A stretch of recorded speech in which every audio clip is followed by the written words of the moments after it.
Hello everyone, this is Women's Grandmaster Sabina Foisor. I'm here at the St. Louis Chess Club and you are watching the strategy session.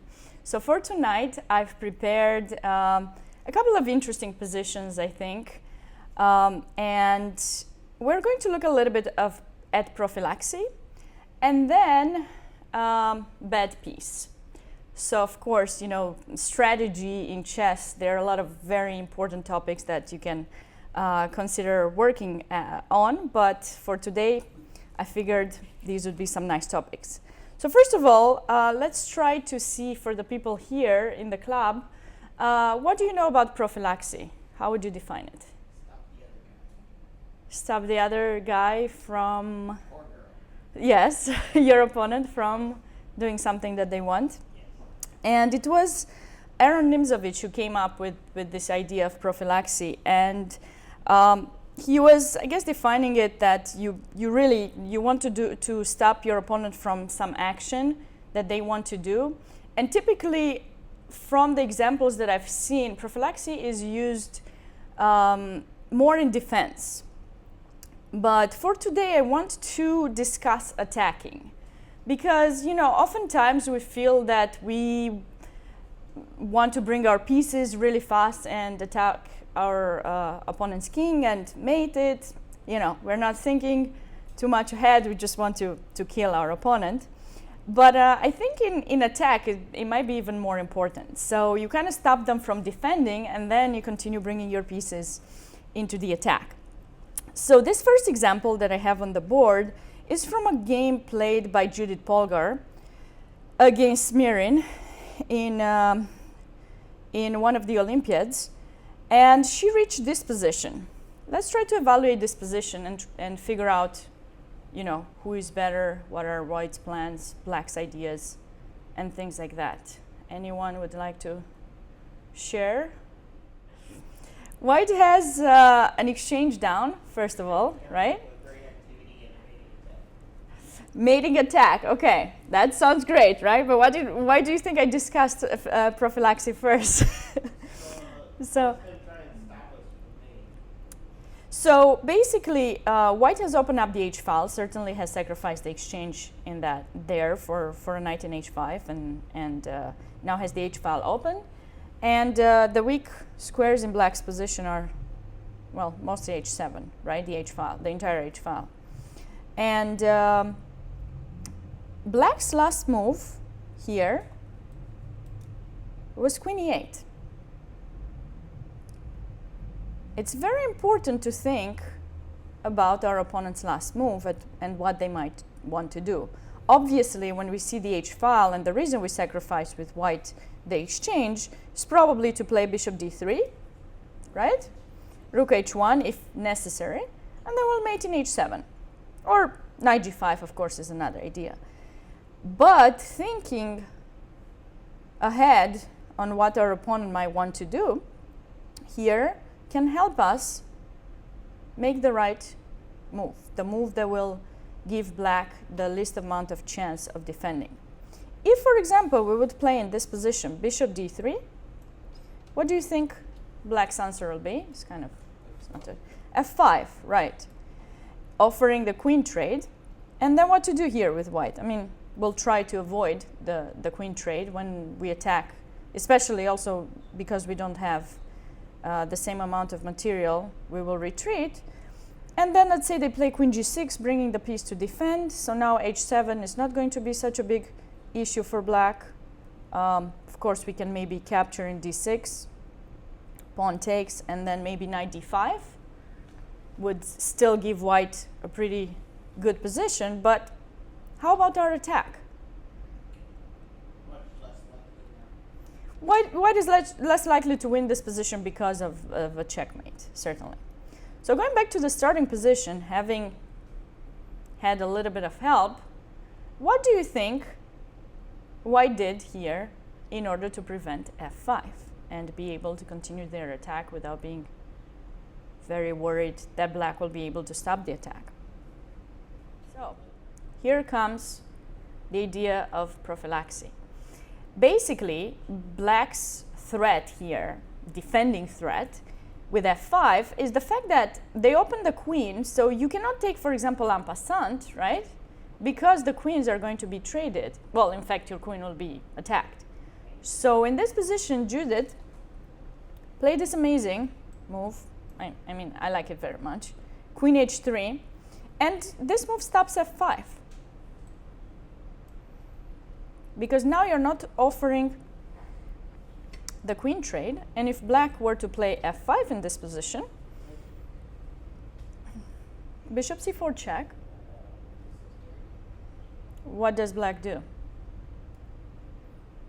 King h8, right? I mean, e6 doesn't seem to be holding the position too much, because what do we do after e6?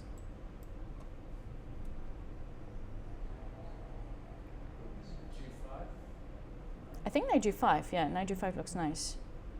d6 is hanging, everything will be lost here. So king h8, okay. And now?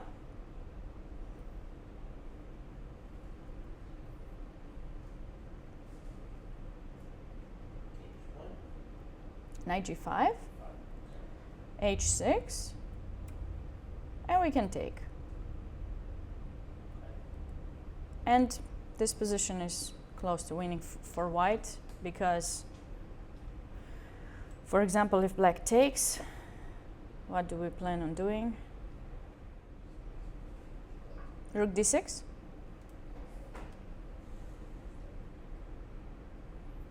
With mating threats, are we scared about this check?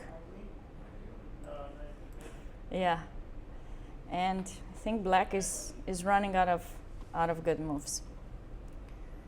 So in the game, Smirin played here h6. How do we continue our attack?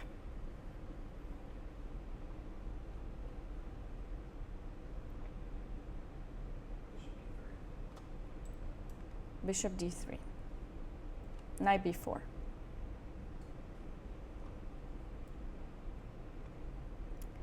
Do we give up the bishop? No. That's our strong piece coming into attack, and this move has always been one of my favorites. I used to play this type of positions more from King's Indian. I wasn't really ever an e4 player. This has obviously been a Sicilian. But I've always enjoyed a bishop restricting the knight. Typically I love knights, but when the position is opened, bishops are much stronger. So especially if you can, show domination in the position, restricting the knight with the bishop, I love those kind of moves. And here, black played e6, f5. It's a very nice opening of the diagonal, of course threatening f6 as well. And rook takes e3. Final try of black to do something here. And then what would you play here with white? Would you take the rook or maybe do something else?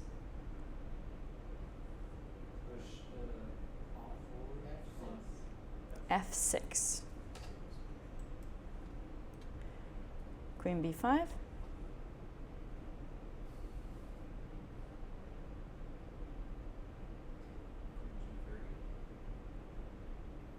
If you double check that black doesn't have anything, yes. And maybe one little check here.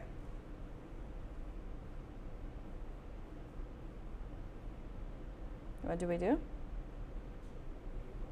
King b1 or king d2? Where?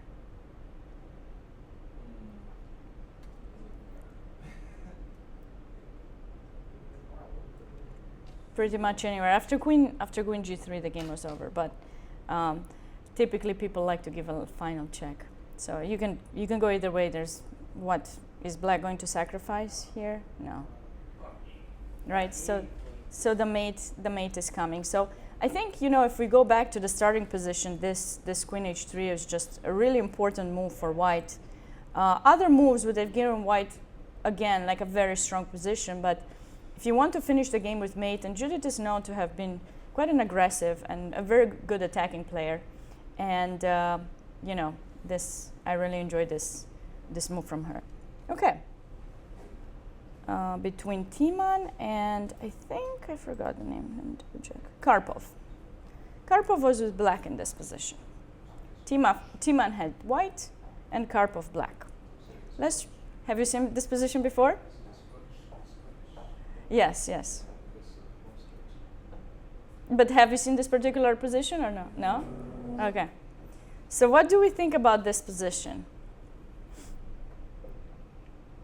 Who is better? If we look at king safety, which king seems... I think black's king is safe. I like black's king too. The rook on the e file is good because all the white pieces are. Yes, this rook is certainly a very strong piece for black. They have the queen looking at at white's king. Bishop b4 is coming. No protection, no castle. Bishop b4 is a nice idea as well. Yes. Of course, the best thing that you want to do is to try to take an e5, right? If you have the opportunity to do so. So what would be a natural move here that you're thinking to do here with black? You're mentioning bishop b5, but g5 too, right? Which pawn would you like to take? I want to take on a7. On a7. Why would you make that move? I want to take on a7. So you're feeling the idea. You're certainly feeling the idea here. But Karpov didn't take the pawn in this position. Because typically a pawn like this, yes, in your territory plays the role of a shield. And it usually protects you, and also having the king in a7 might allow some checks on the diagonal, and I don't know, some King a8. So he played king a8. Yes. Yes. There are ideas for white here of knight a5 check and potential sacrifices in c6. So in order to avoid those things, he played king a8. But another maybe natural move to consider here, or two natural moves, would be g5, and then the other one maybe d5. After g5, just chasing the bishop away to try to put pressure on e5. But bishop d2 seems to still hold for white, and if you play something like bishop g7, maybe I can, rook, or maybe even bishops.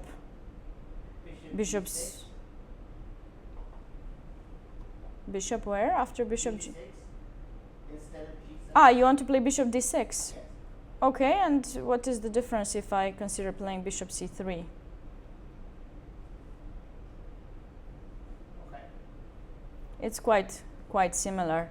But I love this move. It's just, making sure that white doesn't have any checks. And now he wants d5, d5, g5, ideas with bishop b4 check, of course. But those don't work so well because there's always knight d2 that can be played to cover. So in this position, white played h4, which maybe wasn't the best. But knight a5 wouldn't have helped either, because what happens now? Now bishop b4, right? Because you left with the knight from d2, and now if you play bishop d2, rook takes e5. Nice. Everything is hanging. So h4. Okay. What do we do? How do we continue with black? What was our idea with king a8? The idea was bishop b4, so that if queen b4 is not checked. Right. So are you gonna go for bishop b4, or maybe there are other candidate moves here? Bishop b4, what if he does? Look at this beauty. d5. You cannot take en passant at this point. I wish you could, but no, you cannot. So where is your queen going? It needs to be either g2 or c2. He went e3 instead. If he goes queen c2, this is what black was planning to do, I believe. Takes, check, bishop here. The bishops are creating an amazing restriction, and things just will go down for white. After queen takes e6 check, king takes a7 now. Now you don't have any checks. I keep the opportunity of playing bishop b7 whenever it might be needed, but now I really don't see how you can stop these mates coming your way. Everything is going to be falling. Queen g2 probably would have led to something very similar, just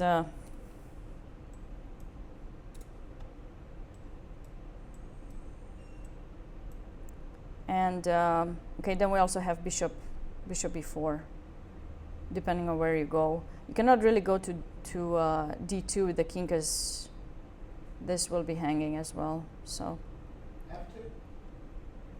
king f2, and I think we can do the same.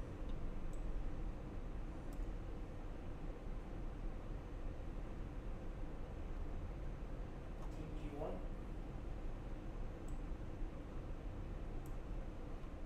3, I think. I do have this check, but if I let white from go there, then they might bring their rook into play. Whose king is safer now? Yeah. So let's see. Maybe I'm not hurrying if you go there. Maybe I just play bishop here. Why would I hurry?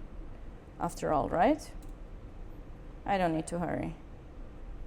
Yeah, I hurried. You see, I'm telling you prophylaxis, but I'm I'm hurrying myself. So yeah, maybe just finishing the development.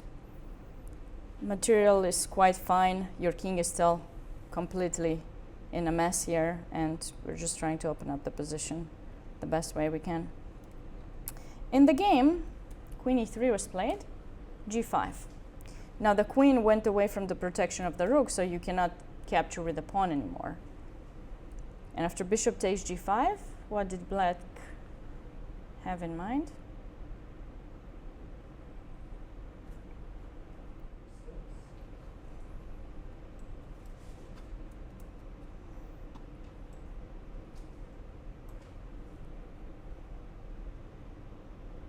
Were these moves played or were these played? I'm sorry?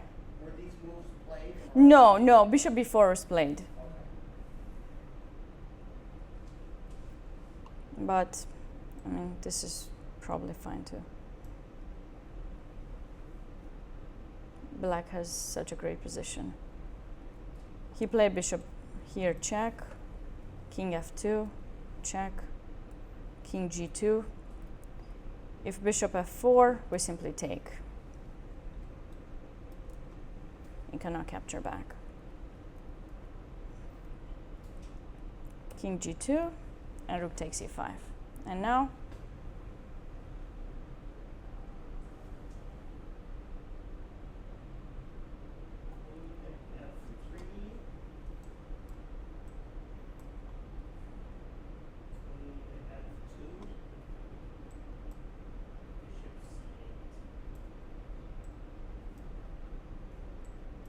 and over. So, you know, maybe similar things would have happened if he had played king takes a7, but there was no need. The king seemed to be more protected in a8 without black needing to be worried about any checks. And c6 wasn't going to be lost with check, so everything was fine here. Now I have quite an interesting game by Grandelius, and this was played in 2000, and he played the game against Sokolov. And we have an end game, queen and rook versus queen and rook. Seems quite equal, but that's just material-wise, right? Whose king is safer? And what shall we consider doing here with white? White's king is safer? Okay. Why is that? Because of the pawn in g2. So you're trying to hide somehow around the pawn, you're saying. Okay. What are the weaknesses in black's king's position? 7th rank. The entire 7th rank is bad for black. Usually anytime you have the opportunity to activate your rook on 7th rank, you have some, like, it depends of course on the position, but you either have some counterplay or you have some winning ideas. And in this case, without any pawns on 7th rank and with queens on the board still, black is going to be struggling to defend his king. Particularly here, we're seeing some potential action on g7, right? So if you were black here, you would love to trade queens because, you know, it's going to be a rook endgame. You have g and h pawn. Okay, even if you lose one of them, it should still be draw. And in some cases, you might even be able to draw having lost both of them and white remaining with a and g pawns. Now, of course, it depends on how you manage to place your rook and how white manages to place their rook, but typically, like, there are some chances for black. But, you know, if the queens don't get traded, they're going to struggle, yes, like you said. So not only 7th rank, but the fact that they have no way to exit from this situation. And also, this check in d8, of course, at some point, if you can combine it with bringing the queen somehow on the 7th rank and then having some kind of mating ideas, that would be great. Okay, so does black have any particular threats here that white might be worried about, or maybe there are some moves that you want to play with white? And Black has threats or white has threats? it's white to move, so maybe black has any threats. In my opinion, black would want queen c5, like I said, trying to trade the queens, and a check in d8 wouldn't do so much damage. I can just come back maybe to g7, and then another check. I will use my queen as a shield just really fast, and then I'll have some checks on the diagonal and stuff like that. So what do you think white played in this position? I would say The problem is, if you play queen d6 in this position, I think I have this check. the pawn moves up. You have to be careful if you do so. Don't I have mates here? Where is the mate? Let's find a mate in 2. Or f1, right? Why not f1? It's mate, right? Remember this, the best way you can get your king protected is to keep the pawn on the 2nd rank, or 7th if you're black. The reason is there's no, like, the queen cannot go around behind the king and give checks. If you start pushing the pawn, then suddenly I have ideas, you know, coming. And the same thing happens in king and pawn endgames. If your pawn is pushed too much, sometimes there's like circling around, pushing you up, and then the king comes from behind and grabs your pawn. Those are some typical ideas in king and pawn endgames. So here you don't want g3, so probably you'd move king h2, and here I've succeeded to trading the queens and draw. Should happen. So in the starting position, white, in order to avoid those situations, played A7. which one? A7. h7? No, sorry. H2. A7. Queen to a7. I think similar things happen here if you do that. Oh wait, I can't do that. I think all the checks are blocked. No, but I still give you the check. That's the trick. Well, Because when you take it, I take your rook. So now, okay, queen end games should be a draw as well. Maybe tough, but it should be. yeah. That's the problem also. Yes, good point. Yeah, queen a7. So of course, after queen a7, rook e3, if you go king h2, then again we'll have that check, annoying check. That. So you just play king h2? Yes, king h2, double exclam. I think I like it. Because you avoid now any checks, and black is not in the position of moving their rook to have those threats again to trade the queen. And what does black do? I feel that black is somewhat in Zugzwang here. In this position, black played queen c5. So I said there was this idea of queen c6. So the idea would be, okay, you cannot take the rook. I mean, you can, and then I take. And then you take, and then I just move there, you take, and maybe I can give some checks and try to hold this. It's very tough, but maybe I can try. Yeah, white should be winning. But it's tough in queen endgames, you know, like whether you have one or two pawns, because one of the pawns you probably will lose, and then you just need to make sure you know how to hide with the king around the pawn and just avoid a perpetual check. For a really long time it will seem like you have no way to stop the perpetual check, but you have. So you just keep playing and be very happy if your opponent's king is close to your pawn, because that way you actually have a much better way of hiding. So in order to try to draw this, black should kind of go far with the king because they need flexibility with their queen. Anyways, this was some kind of crazy line. So after queen c6, this is another move also that could win the game. Queen c4 check. And now, what was my idea? Rook can go to 8, 8. Let's try to make sure black doesn't escape.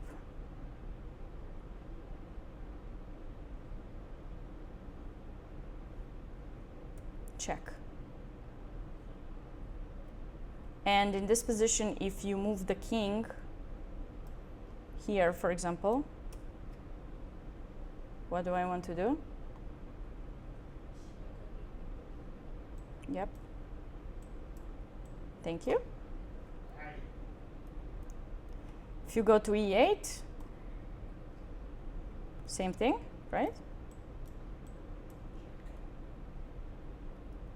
And if you play, for example, rook e7, what do I want to do? Take it. Yeah, the king and pawn endgame is winning, right? Take it with the rook or the queen. Like I put my variation there. And we just bring our king. At some point, we'll push the a pawn. They will go grab it. We'll go grab these. We're winning, right? Yes. You can never push any of the pawns, so you actually have to let me. I will just come all the way here, and even if you push one of the pawns, I'll just come back and I'll win them. And yeah, the only thing I need to be very careful about is of ideas that you can push h4, h3, right? And when I take it, just to make sure that your king doesn't make it back on time to f8. So you have to calculate a little bit, but this is winning for white. So that was another possibility that black could have done, but I think the queen endgame is definitely winning, but if you want to make sure that you are winning, you could probably go for that rook a7 idea.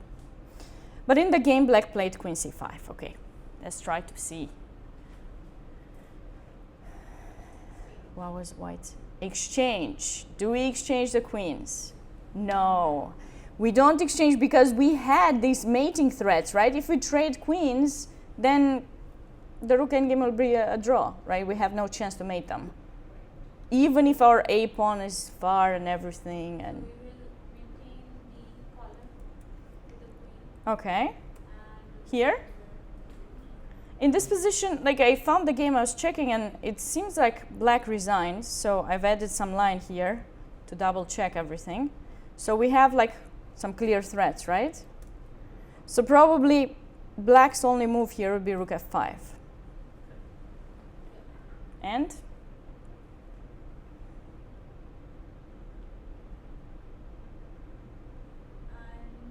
we can go to b3 with the queen. yep. And now he has to go here, right? And then we can move the rook up. Rook up. Okay, we come down. Isn't b8 just checking? Rook f8. Rook, queen b8, rook, queen e6, queen e5. That's, yeah. Yeah, queen b8 is a checkmate, right? No, queen b8, rook f8, right? Oh, okay.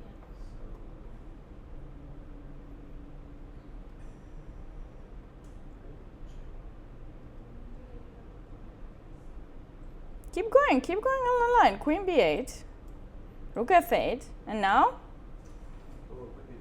Yes, we've tricked them. Now they cannot do that. We don't want them to trade our queens, right? So now we come back and it's over. Now rook to f6. 6, we take it, right? Okay. And then mate the next move. So you just need to play a little bit around black's defense and make sure they really don't get to trade your queens. And that was the reason why they resigned.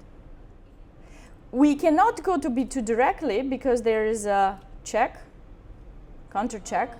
So you're forced to trade the queens and now you're not winning anymore.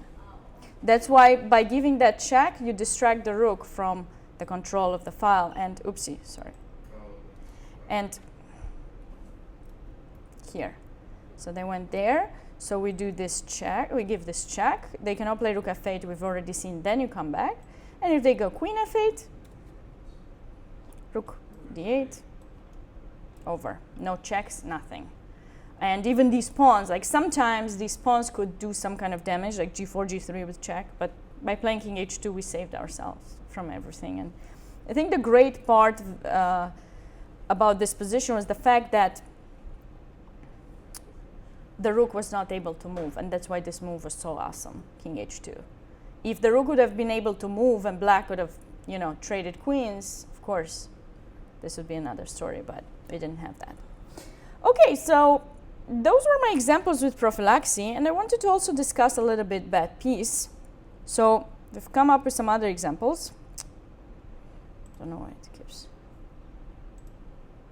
So let's look at a game between Petrosian and Gligoric.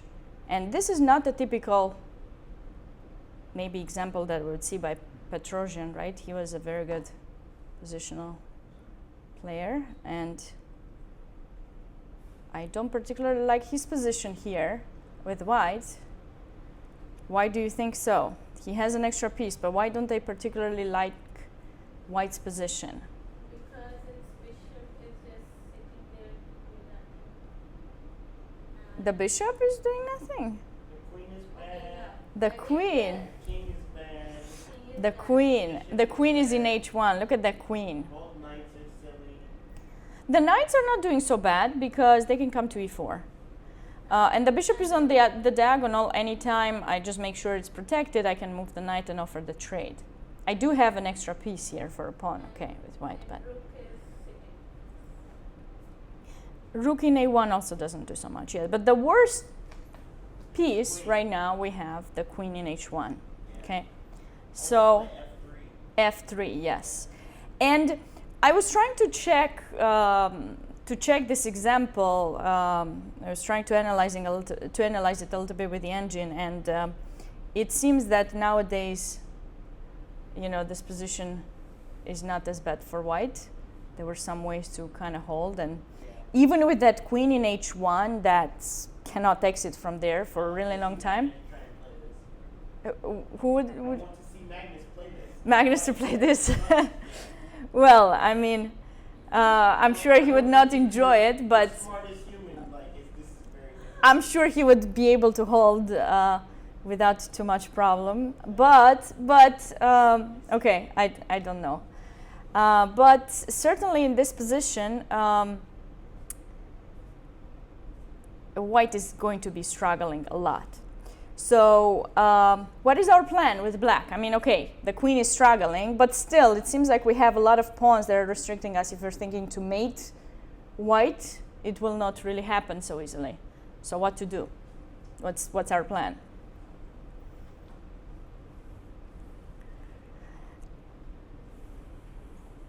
I think in this position, Gligoric probably expected that white is going to play h3 at some point to get that queen out. So he played for that idea, and eventually white did play that. And okay, we'll see what happened. But yeah, so this was the choice that the Petrosian had. Knight f1 was the other option here. Anyways, the main idea is that you want to blockade that pawn by placing a piece there, and the only piece you can place is the knight. So you want to come really fast with the knight in g3. He did it by playing knight d2 e4, queen h4, And for some reason here he didn't go for knight g3. Here the computer believes this is fine for white. Now, what do you guys think? Would you play this? I think for a human this is completely like, and I wouldn't resign because, okay, I don't really have material disadvantage, but I mean, what's the threat in this? I'm sorry? If we remove the rook, then why we cannot take this? Because white's The queen is, because the queen is trapped. So because the queen is trapped here in h1, it's very uncomfortable to play. I'm assuming the computer believes that given the fact that the position is quite closed and white doesn't have really weaknesses besides the queen, and they're able to kind of maintain the pressure on the d file, that is the reason why they don't think it's so bad. Because, for example, I think white could just double on the e file and just wait for you to trade the rooks and only then consider playing h3. If white plays h3 too fast when the rooks are still on the board, his king is going to be in trouble. But if the rooks are out, the minor pieces might not be sufficient to actually utilize the weakness of the king and the bad placement of the queen. So the queen probably will make it out alive. But anyways. What about taking the pawn on f3 with the knight in the beginning of the position? After f3 to take the pawn? Yeah. Sure, That okay. opens up your queen. That is true, that is true. What do you think we can do here with black? What would give us the best? I think the best probably would be that. Yeah, I'm trying too much. I'm trying too much there. I just will take, and then I think I will just try to play. I mean, now the position is equal, material-wise. I mean, I have a pawn down, but that's going to be a problem, right? So let's see. Can we play directly now in this position bishop here?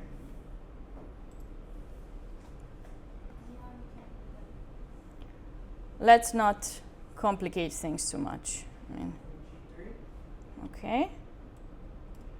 And let's not complicate things too much. Now, if you play king h1, maybe I can just take in f2.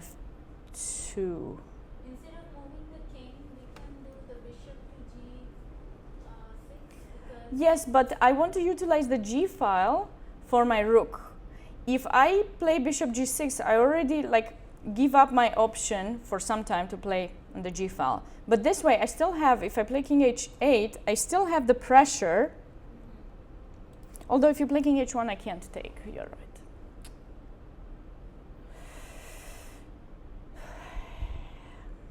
Okay. You can King f7. What do you think about this?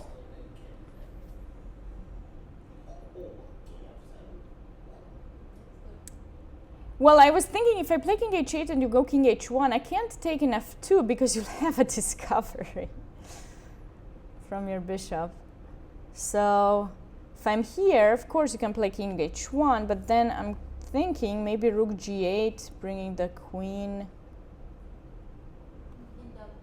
Let's ask the computer to make sure I don't tell you, something completely silly here. Oh. So after this, it wants to play rook f7. Very tricky. Very tricky. Okay. Is the idea to double up on that line? No, actually it wants queen h4 and then bring the other rook. So still keeping the pressure, but oh, this is a nice move, rook f7. Yeah, what I wanted to do here, what was it? Bishop d4? Oh, it gives equality. At least I didn't say something completely stupid. It's good to know. King h8, king h1, and now it says a5. So you're kind of moving on the other side. Or rook g8 is fine too, but you cannot take in f. You cannot take in f2. Okay. So seems like rook f7 is giving a decent decent position for white. Very good point, taking f3. Okay, so let's see the game. Let's go back to the game. So after f3, white played knight e4, and here for some reason he didn't play knight g3, but played h3. Okay, what do we do with black? Interesting idea. Bishop here first, though. He wanted to be ready for mates. If g3 afterwards, you know, mates. So now in this position, if white takes, what is happening?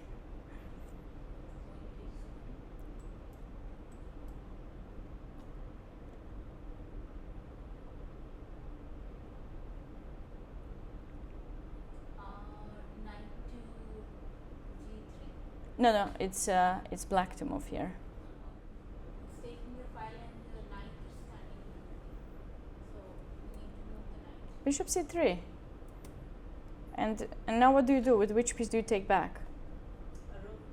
Oh, sorry. You cannot take with the knight. Yeah, bishop. Check. Bishop.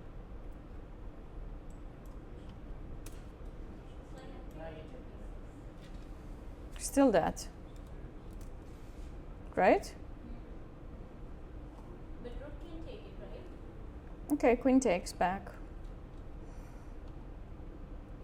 I'll have an exchange up. Should be able to win. Rook e3 takes. He wanted to make sure white will die with the queen there. I really feel bad. I mean, yeah. Queen takes f3. Finally, escape for some time. Bishop g4. Go back. Okay. Escape. h2. King g2. Queen h5. What is the threat? Bishop f3 and stuff. Knight went to d2. Going for this, of course. And now, okay, the game lasted just a little bit longer. Just took the bishop. I mean, you're really struggling here with white. I mean, you have to stop this, you have to stop this, you have to stop this. So he decided to give up some material, and get his queen out, but he didn't even take the rook. It just came back. King there. Takes the rook. And okay, now, of course, after the last move, rook takes e4, the mate. Or, well, this is coming. So he resigned. So this was quite interesting, but of course, yeah, as we analyzed together, we found some potential inaccuracies in the game, you know? So I like the example because it's rare that you see a queen trapped, you know, all the way there, all the way in h1. So it was quite fun. Okay, to finish today, let's look really fast at one of my games. I didn't play it against a strong player. It's just I really like how I was able to get his knight completely restricted. So I hope you will enjoy it as well. And we don't have so much time left. So this is a game that I played recently in a tournament in Atlanta. And what do you think about this position? White is very wide? Scattered, has pawns which are not protected. That is true. That is true. So immediately when you see this position, you think it's a little bit, crazy for white because the king is in the center and these pawns have been pushed a lot, and then the h file is open, and it can give you the impression that white is not doing so well in this position. However, just because a king is in the center, it doesn't necessarily mean that it's a bad king, or it's going to be, how to say, like mated easily by the opponent, right? You have to look not only on how many pieces you have around the king, but also on how many pieces your opponent has around your king and how easily they can get to it if they're not close by. And in this case, all of black's pieces that could reach the king are somewhat restricted, like the knight in a6, very well pointed. This bishop, which typically could give some check on the a5, e1 diagonal, is completely not doing that. The queen, like the e file, is closed by the pawn, and you have no way of opening it. And as long as I'm not hurrying to castle, you have no way to try to attack my king. If I castle, yes, I'll admit there are some ideas. You can try to play e4, queen e5, mating ideas, or maybe some sacrifices in g4, although even those I don't know how you will do with the knight in a6. But let's just imagine that would be possible if you had a knight there and then open the h file. But at this point, like, black cannot do any of those things. So I've been totally happy with my king here in the center. Plus you have your king in the center too. And anytime you will castle, I can consider castling as well. Okay, going away from the king's position, which I actually prefer. I mean, they're about the same, let's say. The pawns, right? So someone was mentioning that my pawns are kind of crazy looking, but they're linked to each other, you know? I mean, this one is c6, is well protected and no one attacks it, and it's a passed pawn already. Typically you see positions with this pawn being in c4, right? And you're quite happy with white. But here you're even more happy because it's passed. And although this is something I'm not thinking at all of doing at the moment, to play b5, in an endgame, if that knight kind of goes away from there, I will consider, but not now, okay? So this is a move I would not consider. Why wouldn't I consider to play b5 to protect? I'm allowing that knight that has only one square to go to c5, and I don't want to do that. I just played b4 like 2 moves earlier to make it go to a6.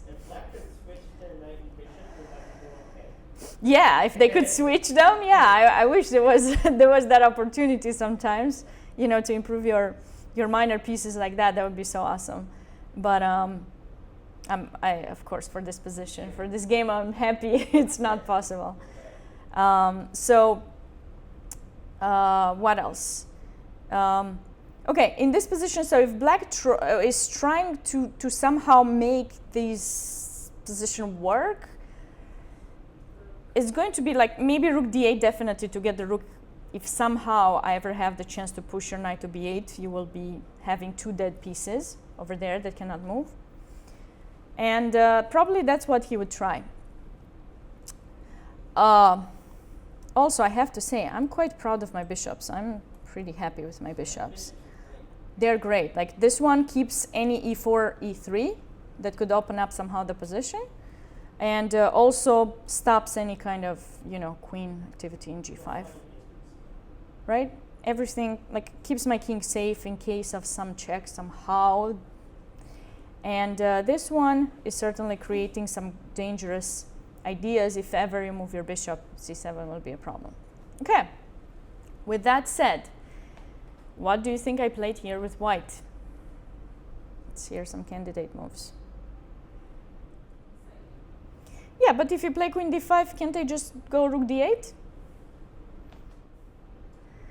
You see, there's a reason for which I pointed out this bishop. I wish I would remember how to make other colors here, finally. I pointed out to this bishop. This is my favorite piece of this game. Oh, finally, green. Yes. So bishop can come to d5? No, the bishop needs to be opened. Queen d7.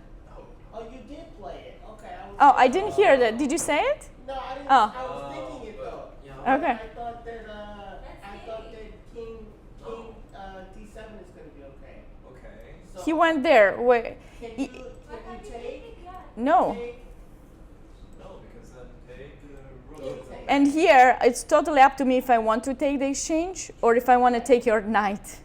Oh, okay. Right? The knight is trapped. Yeah. The knight is trapped, so feel free to go to b8, but then I win a rook, right? So I can... I saw this and I couldn't see it all the way through. I have this opportunity of winning the knight in a6, which is completely out of play.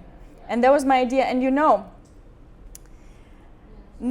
maybe about like 5-6 years ago, I played in a tournament, and I had such a good tournament, and then I started losing game after game. It was a tough tournament, but I started losing game after game. And the last round, I thought, okay, it's going to be over. And I had black, and I played some Catalan with black.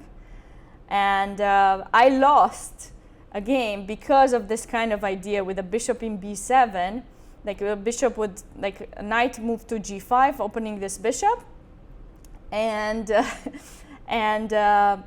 was nothing I could do. And I had exactly the same thing that black has, a knight in a6 and a rook in a8.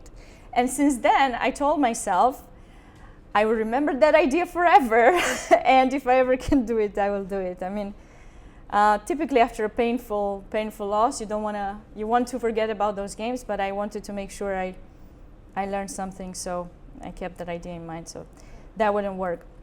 So my opponent played king f8 here, okay? And now I went bishop f1. So I still attacked the knight, and you don't really have much to do. If you take intermediate move and play knight b8, what do I do? Bishop back. Bishop back, yeah. And then the rook is dead. So he ended up going back knight to b8 here. And played queen c8. Totally happy with my position. I mean, you cannot go queen e8. You have to go back, either bishop there or queen there. He went queen there. If he goes bishop, queen b7, for example, yeah. He went queen d8. And okay, here I have multiple ways to win, but I chose this one. Took bishop g2, and my opponent resigned, but you can also do rook c1. Yeah, you can also play rook c1 here because of the back rank problem. So you see, I mean, it's very important to evaluate the positions when you're not sure what to do anymore, and just try to be objective with the position that you have. Don't overdo it, but don't also, like, you know, just immediately judge the position because, you know, there are these characteristics that you know of, and they're going to give you a much better judgment. No, like, you really need to try to stay objective and think for yourself and for your opponent, and then if your opponent really has some ideas, they will put them into play, and you should figure that out. But if they don't, then simply just make sure you try to stay objective and make the right judgments. And once you evaluated the position, look for the way to approach your worst place piece or your opponent's worst place piece, and yeah, do a little bit of calculation too. But other than that, yeah. Okay, well, I hope you enjoyed today's class, and I'll see you next time. Thanks.